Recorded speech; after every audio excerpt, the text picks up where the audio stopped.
Have you noticed how easily we are disturbed by others? A careless word, a small insult, someone cutting us off on the road, and suddenly the heart burns, the mind races, and anger takes hold. It seems as though the whole world is filled with people who push our buttons. But what if no one has ever truly made you angry? What if every flare of irritation, every outburst, was not caused by them, but by you, by the way you hold yourself, by the way you cling to certain expectations? We imagine that anger comes from outside, that other people are responsible for stirring it up. But anger is not out there, it is in here. It is the refusal of what is, the tightening of the heart against reality. You see, people will always behave unpredictably. They will disappoint, frustrate, betray, or misunderstand you. That is their role, their dance. But the question is, must you suffer because of it? Anger arises because we believe life should be otherwise. We imagine the world should fit our preferences. And when it does not, we protest. And this protest burns us. Think of it this way. Anger is like grasping a hot coal with the intention of throwing it at someone else. You may indeed throw it, but not before it burns your own hand. This is the madness of anger. We believe we are punishing another, yet the fire is ours. To be angry is to drink poison and hope the other person falls ill. Strange, isn't it? But here is the deeper truth. You do not need to suppress anger, nor do you need to express it violently. What you need is to see it, to watch its birth. The next time someone irritates you, notice the sensation. Notice how the chest tightens, how the breath shortens, how the mind begins to rehearse little speeches of revenge or justification. Watch it like you would watch thunderclouds gather on the horizon. You are not the storm, you are the witness of the storm. And when you watch carefully, something remarkable happens. The storm cannot hold. Anger, when observed, dissolves. It feeds on unconsciousness. It thrives only when you identify with it. But the moment you bring the lamp of awareness, it begins to weaken. Anger seen is anger already fading. Many people will say, "But I cannot help it. They insulted me, they betrayed me, they harmed me. Should I simply accept it?" Yes. Accept does not mean approve. It means allow reality to be what it is. Suppose someone calls you a fool. You may bristle, defend yourself, retaliate. Or you may laugh, for who is this person to define you? Their words are simply noises, shaped by their own conditioning, their own shadows. When you stop taking yourself so seriously, when you see that identity is fluid, you realize no insult can touch what you truly are. It is not things that disturb us, but our opinions about things. The insult itself is not the cause of pain. Your agreement with it is. If you refuse to agree, if you simply let it pass like wind through trees, there is nothing to hold on to. Anger is a gift you keep accepting when you could simply decline. You cannot stop others from offering insults, judgments, foolishness, but you can stop accepting them. This does not mean becoming passive or weak. It means becoming free. For what power does anyone have over you if you cannot be provoked? Imagine that freedom to walk through life untouchable, not because you fight, but because you refuse to carry the burden. You may say, "Very well, I will not react to strangers." But what about those close to me, like family, lovers, friends, when they wound me? Here again, the principle is the same. The closer the relationship, the greater the expectations. You believe they should love you, support you, understand you perfectly. And when they fail, you rage. Yet ask yourself, are they here to fulfill your script, or are they here to be themselves, flawed and free? Love is not control. To love is to give the other the freedom to disappoint you. This is why true love has no anger in it. True love does not say, "You must be as I wish." It says, "Be as you are." When you stop insisting that others play the part you wrote for them, the play becomes delightful again. You watch their quirks, their mistakes, even their betrayals with a certain amusement. For you see, it is all part of the grand comedy. Anger dies not when people change, but when your demand for them to change dissolves. The problem is not their behavior. The problem is your resistance to their behavior. Practice this. When anger stirs, pause, breathe deeply, and ask, what am I resisting in this moment? You will find it is always a refusal of reality. Someone said something, someone did something, and you wanted it otherwise. That's all. The world did not meet your preference. But who are you to demand the world bend to your will? Life flows according to its own rhythm. When you surrender, when you allow, anger evaporates.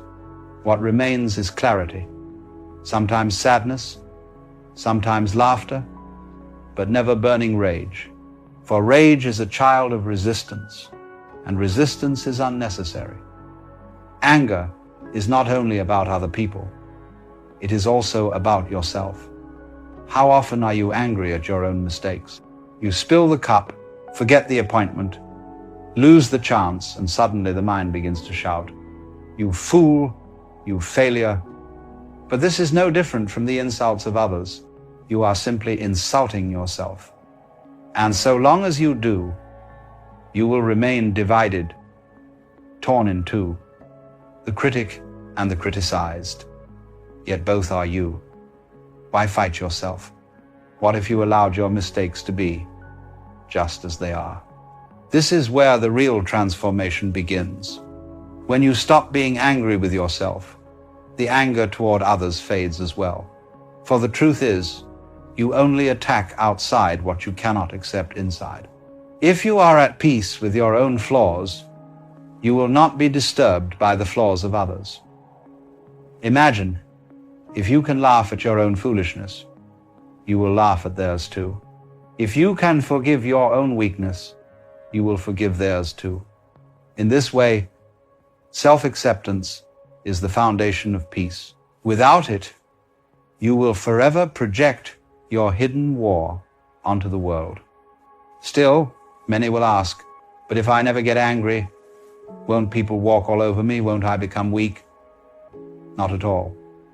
There is a difference between anger and clarity. Anger is blind reaction. Clarity is firm response.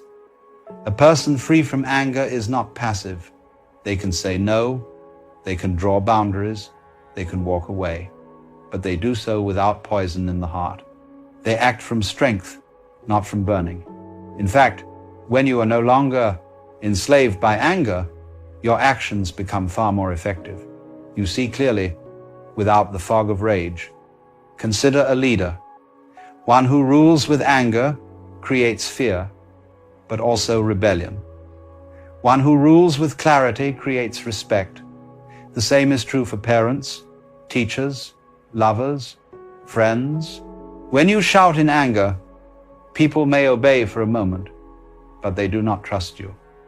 When you act with calm firmness, people listen because they sense the strength behind your stillness. So understand, freedom from anger is not weakness, it is mastery. To conquer others with fear is easy. To be unshaken by them is true power. Now, how do we cultivate this mastery in daily life? Begin with awareness. Throughout the day, watch your reactions. Notice the little sparks before they become flames. Someone takes too long in line. Someone interrupts you mid-sentence. Someone disagrees with your opinion. Pause, breathe, and say inwardly, "Ah, here is the seed of anger." If you catch it early, you can smile at it. You need not water it. You need not let it grow. In time, this becomes second nature. You walk through the world, and those sparks fly around you, none find dry wood to ignite. The second practice is surrender. By surrender, I do not mean defeat. I mean a gentle release of control. When you expect the world to behave as you wish, you will always be disappointed. But when you allow life to flow as it does, there is nothing to resist. Try this. When something upsets you, instead of shouting, ask yourself, can I let this be? You will be surprised. 9 times out of 10, you can.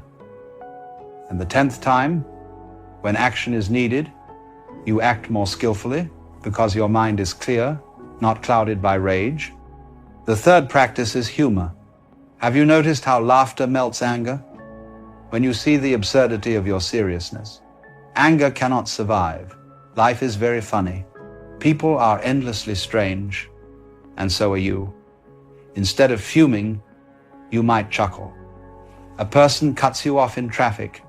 Do you really believe they plotted against you? Or are they simply lost in their own worries? When you recognize that everyone is stumbling through life, just as you are, you cannot remain angry for long. You become compassionate, and compassion is the opposite of anger. The fourth practice is remembering death. Strange advice, perhaps, but powerful. Every person who irritates you is temporary. They, like you, will soon vanish like mist in the morning Sunday. Is it worth wasting your short, precious life in rage? Imagine you had only one day to live. Would you spend it arguing over petty things? Anger thrives when we forget our mortality. But when you remember, your perspective shifts. You become softer, more forgiving, less easily shaken. Life is too fleeting to waste on bitterness. Better to spend it in peace. Let me tell you a secret. Anger is often a disguise. Beneath it hides fear, hurt, or sadness. When you feel anger, ask, what is underneath? You may find fear of rejection, pain of betrayal, grief of being misunderstood. If you face these softer feelings, the anger dissolves. It was only a mask, a way of protecting yourself. When you embrace the vulnerability beneath, you no longer need the mask. You become real. And in that realness, no one can truly hurt you. For you are not defending an image, you are simply being. Anger is never about them. It is always about you. It is the mirror showing your expectations, your wounds, your illusions. Others are merely actors on your stage, playing their roles to reveal your attachments. If you learn to watch, you will thank them for their performance. Even the villains teach you where you still cling. And once you see that, anger turns into gratitude. Imagine that being grateful to those who once made you furious. This is the alchemy of awareness. The fire that once burned now illuminates. If you wish never to be angry again, stop trying to be in control. Stop demanding that life fit your picture. Instead, dance with it. Flow with it. The world is like music, unpredictable, full of surprises. If you insist it play only your tune, you will suffer. But if you listen, if you join the rhythm, even the discord becomes beautiful. Anger is nothing but a refusal to dance. So let go, sway with the melody, and see how light you become. The music of life never fails those who listen. This does not mean you will never feel the first spark. Of course you will. But the spark no longer catches. You notice it, smile, and let it pass. Like a cloud drifting across the sky, it comes and goes. No storm, no fire, just a passing shade. Imagine the peace of such a life. To walk through the world unprovoked, unburdened, to meet insult with laughter, betrayal with wisdom, frustration with ease. This is not a fantasy. It is the natural state of one who has seen through the illusion of anger. So I invite you to try. Begin today. Watch your anger. Notice its tricks, its disguises. See how it rises when life does not meet your demands, and then release the demand. Let life be what it is. Laugh at the absurdity. Remember how short your time is. And in that remembering, choose peace. Not the peace of suppression, but the peace of clarity. Winds may howl, storms may rage, but you remain still. And in your stillness, others too find calm. This is the gift of mastering anger. You do not only free yourself, you free those around you. For peace is contagious, just as anger is. And the world needs your peace.